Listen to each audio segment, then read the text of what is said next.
Part 1. Part 1.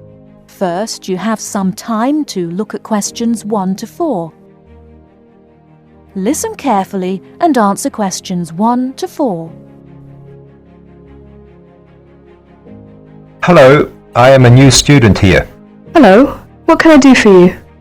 Can you tell me what the student union does? Well, we're part of the National Union of Students, who represent students' interests across the country. We provide services for all students at this college. What kind of services? There are advisors and welfare staff, entertainments, sports clubs, union societies, meetings, campaigns, and special interest groups. We offer everything from ballroom dancing to karate, jazz, and political debates. Sounds great. How can you help overseas students? As I've said, we have welfare officers who are used to the sort of problems overseas students may have. They know where to get advice on a particular situation, or basically give whatever help is asked for. I am from the Philippines, and I hope I can meet other Filipino students who are here. I play chess and many sports, especially badminton, basketball, and wrestling. Please, can you tell me how to find out about these things? There is a Filipino society at the college. Regular meetings take place and lots of social activities are organized, such as meals, plays, and dances. The society is made up of Filipino students and other students who have an interest in the Philippines. And what about the sports? Does the union offer the ones I'm interested in? Yes, we do. There are basketball and wrestling teams. If you want to play in one of the college teams, you have to go along to training sessions and compete for a place. For badminton, you can either go to the badminton club or book a court to play with friends. Is there also a chess club or team? No, I'm afraid not. It may be best for you to put a notice on our notice board to find other players. Will that cost me anything? No, it's a free service available to all students, but you have to give your notice to a union officer first, so that it's fair for everyone who wants to use the notice board. I only have a room for 1 month at the moment. I need to find a house or a flat to live in near the college. Are you able to help me with any accommodation problems? There are always rooms available in shared flats or houses on our notice board. The college has some of its own accommodation, and you can also apply for these. If you have any problems at all, you should talk to one of the student union's welfare officers, who can give specialist advice on accommodation. Thank you for your help. You're welcome. Now would you mind helping us? We're conducting a survey to learn more about the students who visit our union office, so that we can improve our services. Would you mind if I asked you a few questions? Not at all. Now look at questions 5 to 10. As you listen to the student's conversation with the union officer, fill in the spaces 5 to 10 on the form. First, you have some time to look at the form.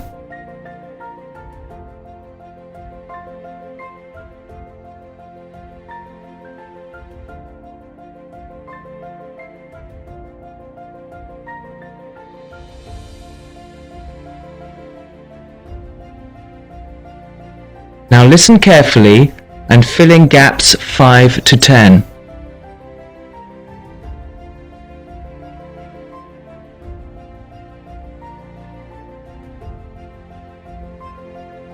Now would you mind helping us?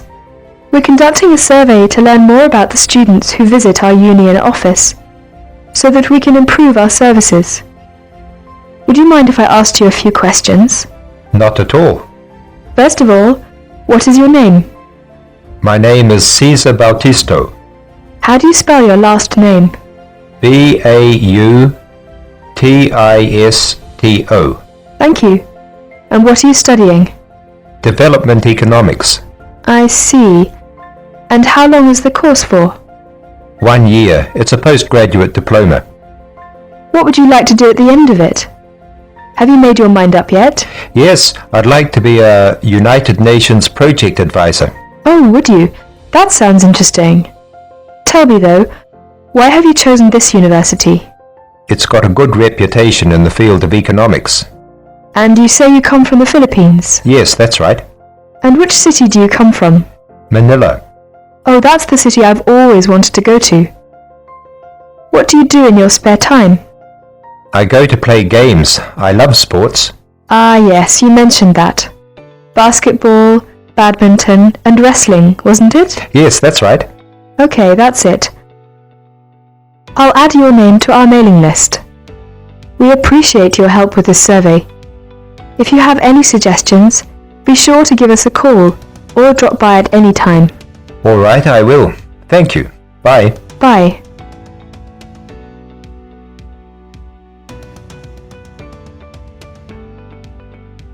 That is the end of part 1.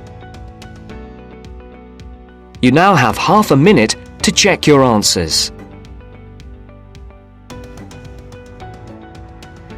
Now turns to part 2. Part 2. Everyone knows that we have achieved a huge amount in terms of space exploration. First, you have some time to look at questions 11 to 16. Now, listen carefully and answer questions 11 to 16. Everyone knows that we have achieved a huge amount in terms of space exploration. The space race between ourselves and Russia went on for nearly 20 years, but we were the first to land a man on the moon. At that time, the space race was very close, and the Russians very nearly got to the moon before us.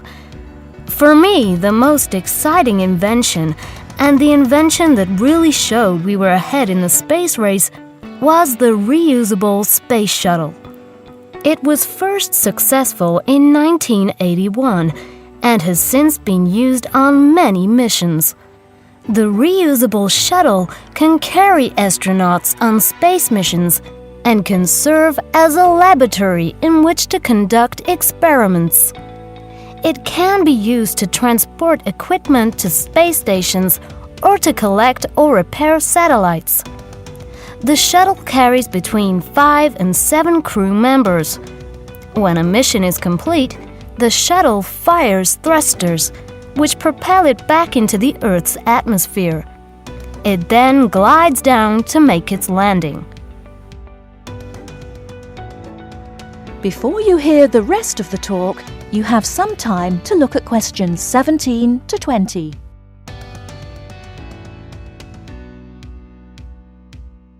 Now listen and answer questions 17 to 20.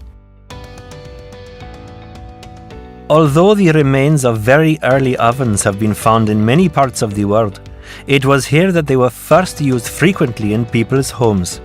In ancient Greece and in other parts of Europe and Turkey, people used ovens to bake bread. But it seems there was only one large oven that everyone shared. Here, the remains of villages from 5,000 years ago show that each mud brick house was constructed with an oven, and that baking bread and perhaps cooking meat was very common. The ovens were made of clay and shaped like a beehive.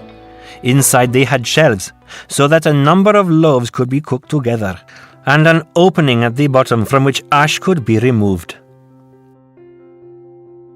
That is the end of part 2. You now have half a minute to check your answers. Now turns to part 3. Part 3. You are going to hear a conversation between a student and a tutor. First, you have some time to look at questions 21 to 25. Now listen to the tape and answer questions 21 to 25. Hi, Brad. I was wondering if you have time to answer some of my questions about my upcoming test. Sure, no problem, Jeff. What is it that you're having problems on? Well, it's for my English final. We have to prepare a 5-minute speech to present in front of the whole class, including the professor, so I'm a little bit worried. Is there any specific topic, or can you do it on whatever you want? It has to have something to do with the origins of English literature I'm thinking of doing it on Shakespeare. But I bet many other students will have the same idea. That's fine. Don't worry if others are doing the same thing. As long as you do a good job, that's all that counts. A good professor will grade all students fairly. You really think so? I suppose Shakespeare is the most famous author, so it should be fine. Besides, Shakespeare has so many works. You only have to choose a couple of them and talk about those. I guess you're right. Do you have any advice about how to prepare a speech? First, you need to select your topic. Have you done this yet? Yes, I have lots of information on Shakespeare. Good. Next, you should do a research on a specific topic. Do you have a deadline for which to turn in your speech topic? The deadline is next Tuesday. So you should have a detailed outline of what you will say by then. Do not just turn in a piece of paper saying Shakespeare on it. That will not give your professor any idea as to what you will be talking about. Okay, so you think I should write out an outline of my speech? Of course! Writing your speech out in outline form is essential. No one could give a speech from scratch. Even the president must refer to his outline when giving a speech. An outline will give you a good structure to base your speech on. Now look at questions 26 to 30. Now listen to the tape and answer questions 26 to 30. That's true. I was thinking that I would do an outline last, after I figured everything out. But I think your idea is better. What should I do after I have an outline prepared? You should then write the speech out, word for word, what you're going to say. This is so you'll have a firm idea of what you will say. It doesn't mean that the speech you will give will be exactly the same, but at least you have a fairly good idea what the final product will be. At this point, I can read it over for you if you want. Really? That would be great! I would appreciate that so much. No problem. Once you write it out, the next step is to practice giving the speech. At first, you can do it in front of the mirror, so you can see your expressions in your presentation. After that, you should practice giving your speech to some friends. I can listen to it for you too. That's a great idea. I really owe you a big favour then. Sure, you can do my Latin homework for me. Just kidding. Seriously, don't worry about it. I can help you with anything you need. So when is the speech due? Well, the speech topic is due next Tuesday. The speech itself will be due next Friday. I can help you anytime you want because I have no tests this next week. Besides, I'm an English major and Shakespeare is one of my favourite authors, so helping you out will be no big deal. Thanks so much. Well, I'm going to the library to get started on all this. I'll call you tomorrow. See you tomorrow then. That is the end of part 3. You now have half a minute to check your answers.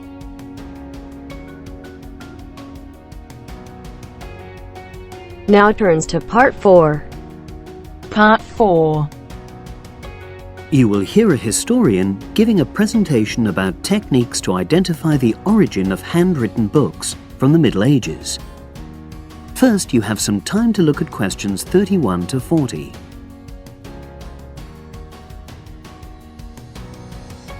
Now listen and answer questions 31 to 40. My presentation today is on how the science of genetics is being used to shed light on the origin of manuscripts, anything written by hand, produced in the medieval period, that is, the period between the 5th and 15th centuries AD. As many of you know, thousands of medieval handwritten books still exist today. Some of them have a clear provenance, that is, we know exactly where and when they were written. But the origin of many manuscripts has been a complete mystery. That is, until 2009, when geneticists started using DNA testing to shed light on their origins. But before looking at the new research, I need to explain something about the way the manuscripts were produced, particularly what they were written on. Virtually all were written on treated animal skins, and there were essentially two types. The first was parchment, which is made of sheepskin. It has the quality of being very white, but also being thin. It has a naturally greasy surface, which meant it was hard to erase writing from it. This made it much sought after for court documents in medieval times. The second type is vellum, which is calfskin. This was most often used for any very high-status documents because it provided the best writing surface, so scribes could achieve lettering of high quality. So, once the animal hides had been chosen, they had to be prepared. Where the right materials were on hand, the skins were put into large barrels or vats of lime, where they were agitated or stirred frequently. But if lime wasn't available, then the hides were buried. Both these techniques were designed to cause the hair to slough off and the skins to become gelatinous and therefore more flexible. The next stage was to put the hides on stretcher frames and pull them very tight. While on the frame, they were scraped with a moon-shaped knife in order to create a uniform thickness. For parchment, that was the end of the process. But for vellum, there was an additional stage, where it was bleached in order to achieve the desired color.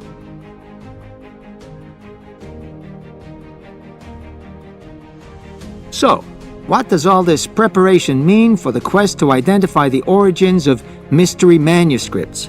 Well, until recently, the only way historians and other academics were able to guess at origins was either through the analysis of the handwriting style or from the dialect in which the piece was written. But these techniques have proven unreliable for a number of reasons. It was thus decided to try to look at the problem from a different angle, to start from what is known, that is, the small number of manuscripts whose origins we do already know. Because these parchments and vellum are both made from animal hides, it was possible to subject them to DNA testing and to identify the genetic markers for the date and location of production. From this was created what is known as a baseline. The next stage was to test the mystery manuscripts, finding their DNA characteristics, and then making comparisons between the known and the mystery scripts. Genetic similarities and differences enabled the scientists to gain more information about the origins of the many manuscripts we had known virtually nothing about up to that point. Now you might ask, what are the potential uses of this new information? Well, obviously, it can shed light on the origin of individual books and manuscripts. But that's not all. It can also shed light on the evolution of the whole of the manuscript production industry in medieval times. And because that was such a thriving business, involving very large-scale movements right across the globe, the new data in turn help historians establish which trade routes were in operation during the whole millennium. That is the end of part 4. You now have half a minute to check your answers.